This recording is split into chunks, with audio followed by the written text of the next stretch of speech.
Anybody else's spider sense tingling? MJ, again, I liked her more in this one. They gave her more of a storyline. They gave her more depth.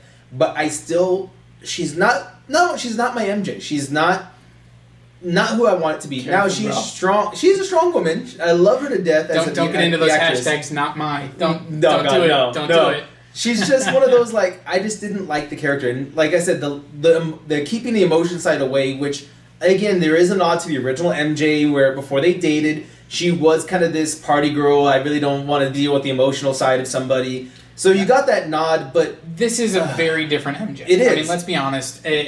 She's kind of the quirky nerd alongside Peter Parker. Which has been different than it has been in comics or other iterations. She's always been the popular girl. She's always been, the unattainable girl. Exactly. Those kinds of things. And definitely what they're going for in the MCU is more of, she's, the quirky, nerdy type that, struggles to articulate what she wants to talk about. She's kind of, very similar to Peter Parker in that sense. So... To your point earlier, MJ is not her real name. No. Perhaps there is another MJ actually coming that is the supermodel, and that's... Whether or not they're going to do that, I don't know. Multiverse, Doctor Strange. Hey. Just saying. I mean, my thing is to, like, kind of like what you just said. She is supposed to be that unobtainable, and I think that's what I always liked it because growing up, I was a nerd, I'm a geek, I like all this stuff. We both are. You look at Peter, who is your nerd, your geek. He's the relatable character. Of every superhero, he's the most relatable for a younger person. Sure. And when you see him finally get the unattainable, get the supermodel woman who eventually owns a business and all this other stuff. Feels like possibilities are unlocked. Exactly. Yep. And now, like you said, now she's on the same level as him. They're both quirky. They're both not really liked by everybody. And it's kind of like you lose a little bit of that connection you have with the character because it's like... Sure. Even with Tobey Maguire, you had that connection because he comes off as a nerdy guy. Like, he was really nerdy. And again, you have Kristen Dunst, who played MJ. Yep. And it did feel like that connection was still there because she was just out of his reach, but he still got her. And this one, it doesn't feel so much that she's out of his reach and it's all in his own head. Yeah. She's just, I got to play out this whole scenario, which is half the movie. The first act is him trying to figure out how to talk to MJ because he is that nerdy, quirky guy. But in reality, he probably could have just went up to her and be like, I liked you, and she would have been like, wait a minute, you what? And I mean, that's basically what happens in the movie. Yeah. Is, he finally figures out, that he can just say that he likes her, and, she says it back. I mean, like, it's a very awkward scene. It's kind of a, I like the scene. It's a nice scene. It's just not, it's not the way I would like it to be, of course. Again, growing up, loving Peter, and wanting it to be like, hey, you know what? I can get what I think could be out of my reach. And now that little aspect is gone. And of course, don't get me wrong, I like what they do with the character. I like where the movie's going. And who knows where the multiverse and all this might take us. Random rumor is that the next Spider-Man might be a multiverse timeline. Who knows? I mean, nothing's been confirmed. Yeah. All we have is the Doctor Strange movie that's multiverse. And like you said, maybe another MJ will pop up. Maybe not.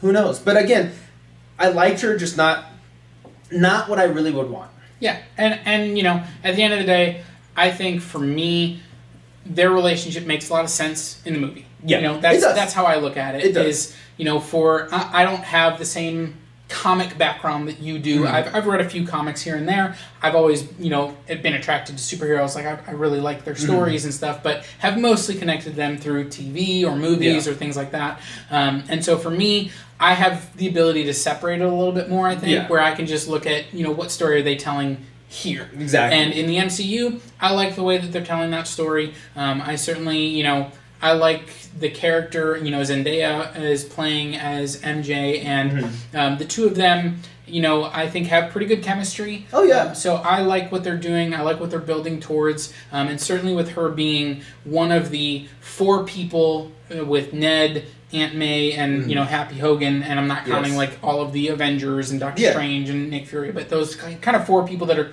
in his life that know Peter Parker 100% is Spider-Man. Obviously, it's been revealed publicly, but I'm talking about just those 4 people that know it. I really like those relationships with all 4 of them. I like the way that they play off each other. Exactly.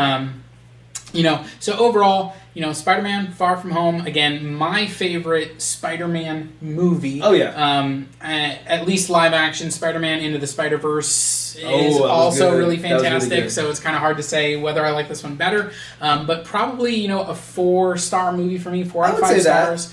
It's certainly surprisingly leapt into my top 10 of MCU, or swung into my top 10 if you want to get extra dorky. Yes, that is true. And I was not expecting that. I mean, my top 10 of MCU is a bunch of movies that I love. Yeah. And so I was not expecting this movie to jump in. It came in, it's kind of on the same level as the first Iron Man for me, which has always been, one of my favorite movies in the MCU.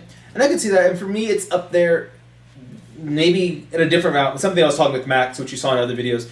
Max and me look a little bit differently, but for me, it's up there with Endgame. Because you have...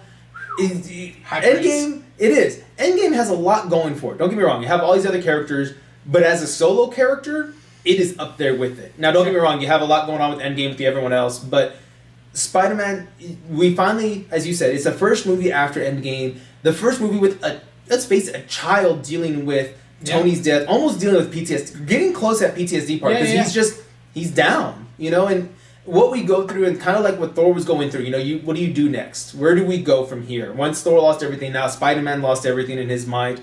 He's in the limelight with Aunt May helping with these organizations, which again was a throw when she was helping out the food pantry. I forgot about that. Absolutely. Yeah, so there's tons of Easter eggs. Oh my gosh, references, and that would have to be an entire other video. Oh yeah, maybe we will. So I like it. It's up there, guys. So I really recommend watching it. Go check it out if you haven't. Hopefully you did check it out and didn't watch this video though. Yeah, again, spoiler. Yeah, exactly. But tell us what you thought of the movie. What did we get wrong? I know I got Daily Planet wrong, so you have to tell me. Don't let him forget that, guys. But what else did we miss? What should we have talked about? What do you love? Maybe you think we're crazy. Maybe you think he's crazy about the MJ thing. Maybe you think I'm crazy about, I don't know. I'm not crazy. I'm not crazy. But did you love this movie as much as we did? Comment down below. Let us know. Exactly, guys. And of course, please hit that subscribe button. Hit that notification button. You can see when we're on. And make sure you always get our videos. There'll be great content coming out. More content than ever. We are going to push this as hard as we can, guys. So please be there with us on this journey. Yeah. And on that note, guys, again, stay geeky and enjoy your night. Peace.